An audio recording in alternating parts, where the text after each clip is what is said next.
Hello friends, welcome back to நானும் மௌஷ்மியும். இன்றைக்கி நம்ம சேனலில் என்ன வீடியோ பார்க்க போகிறோன்னு பார்த்திங்கன்னா, பருப்பு வடை எப்படி செய்கிறதுன்னு தான் பார்க்க போகிறோம். அதுக்கு 4-5 பல் பூண்டு தட்டி எடுத்து வச்சுருக்கேன், கொத்தமல்லி சாப் பண்ணி எடுத்து வச்சுருக்கேன், 1/4 டீஸ்பூன் சோம்பு, ஒரு அரை பெரிய வெங்காயம் கட் பண்ணி வச்சுருக்கேன், கருவேப்பிலை, 3 பச்சை மிளகாய், ஒரு துண்டு இஞ்சி. அப்புறம் பார்த்திங்கன்னா மெயின் இன்க்ரீடியன்ட் பருப்பு தாங்க. பருப்பை வந்து ஒரு கப் வந்து ஊற வச்சுருக்கேன். ஒரு 1 hour 1.5 hours கிட்ட பருப்பு ஊறி இருக்குது. பெருங்காயம், உப்பு, இதெல்லாம் எப்படி செய்கிறதுன்னு பார்க்கலாம். ஒரு மிக்ஸி ஜார் எடுத்துகிட்டு அதில் இஞ்சி, பச்சை மிளகாய், அப்புறம் நம்ம வந்து எடுத்து வச்சுருக்கோம் இல்லைங்களா பருப்பு, அந்த பருப்பை நல்லா வாஷ் பண்ணிவிட்டு அந்த பருப்பையும் ஆட் பண்ணிடுறேன்.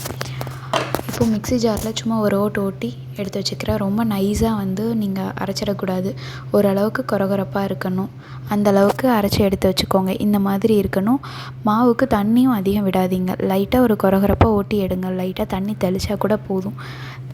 இந்த மாதிரி மாவு பிசையும் போது பாருங்கள், உங்களுக்கு வரன்னு தான் இருக்கும். நம்ம வெங்காயம்லாம் போடும்போது அதில் தண்ணி விடுறதுனால தண்ணி எதுவுமே நீங்கள் ஆட் பண்ண வேண்டாம்.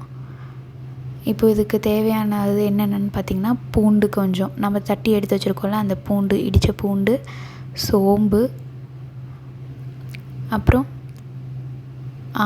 வெங்காயம் கட் பண்ணி வச்சுருக்க மொத்த எல்லா வெங்காயமும் ஆட் பண்ணிக்கிறோம் நம்ம. இப்போது பெருங்காயம் கொஞ்சம், உப்பு தேவையான அளவு நீங்கள் போட்டுக்கோங்க. போட்டு உப்பு செக் பண்ணி பார்த்து டேஸ்ட் பண்ணி இது பண்ணிக்கோங்க. அதுக்கப்புறம் பார்த்திங்கன்னா, கட் பண்ணி வச்சுருக்க கொத்தமல்லி, கருவேப்பிலை, இது எல்லாத்தையும் போட்டுட்டு ஃபுல்லாக நல்லா மிக்ஸ் பண்ணி, நல்லா உங்களுக்கு நல்லா எல்லாமே மிக்ஸ் ஆகணும். அந்தளவுக்கு இது பண்ணிக்கோங்க. இந்தளவுக்கு நல்லா ஃபுல்லாக ஒரு உருண்டை பிடிக்கும் போது உங்களுக்கு நல்லா உருண்டை வரணும். தட்டி பாருங்கள், அதை வடை போடுற மாதிரி தட்டி பார்த்திங்கன்னா, இந்தளவுக்கு மொத்தம் போடக்கூடாது. இது வந்து நம்ம கட்லெட் போடுறோம்ல, அந்தளவுக்கு திக்னஸ். இந்த கட்லெட் மொத்தமும் இல்லாமல் நார்மலாக உங்களுக்கு தட்டி காமிச்சிருக்கல, அந்த அளவுக்கு தட்டினீங்கன்னா கரெக்டாக ஈவனாக உங்களுக்கு இருக்கும். இப்போ எல்லா மாவையும் நான் உருண்டை பிடிச்சி எடுத்து வச்சுக்கிறேன். பொரிக்கும் போது டக்குன்னு பொரிக்க ஈஸியாக இருக்கும். ஒரு பேனில் எண்ணெய் ஊற்றிட்டு அது நல்லா எண்ணெய் சூடான உடனே ஒவ்வொரு வடையாக தட்டி போட்டு நல்லா திருப்பி விடுங்க. தட்டி போட்டுட்டு நல்லா பொரியணும். இப்போ உங்களுக்கு பபிள்ஸ் எந்த அளவுக்கு எண்ணெய் பொரியும் போது வருது, அதே பபிள்ஸ் கொஞ்சம் கொஞ்சமாக குறைஞ்சிட்டே இருக்கும். அது உங்களுக்கு நல்லா தெரியும்.